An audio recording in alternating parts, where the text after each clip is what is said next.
আপোনালোকে চাওক, মই এই দোকানখনলৈ আহিছিলোঁ পানী খাবৰ কাৰণে, মিনাৰেল ৱাটাৰ। আৰু মিনাৰেল ৱাটাৰ নামত এই পানী বটলটোত চাওক, এইখিনি গোটেইখিনি আইৰণ।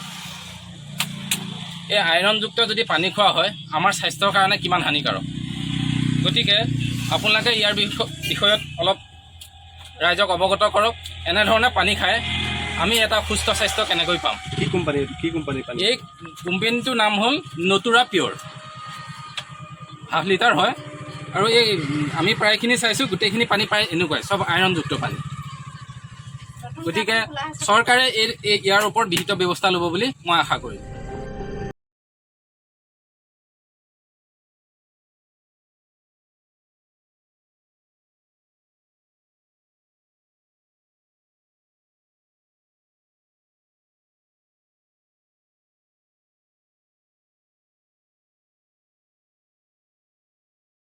ক'ৰ পৰা?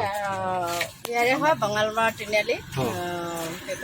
তেখেতসকলে হ'লচেলাৰ দোকানখন খুলিছে, তাৰ পৰাই আমি আনিছিলোঁ। তাৰপিছত যেতিয়া আমাৰ মানে আমি কাৰ্টনটো খুলিছোঁ, তাৰপিছত আমি কাষ্টমাৰক যেতিয়া মানে বিচাৰিছে দিছোঁ পানী খাবৰ কাৰণে, তেতিয়া মানে কৈছে বাইদেউ এইটো আইৰণ আছে, মানে এনেকৈ ঘূৰাই দিছে।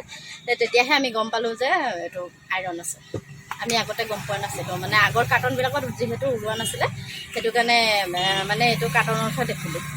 1 কাৰ্টন আনিছিল ন? 24টা বটলে আইৰণ। আমি এটাও বেচা নাই, জাষ্ট কাৰ্টনটো খুলিছিলোঁ।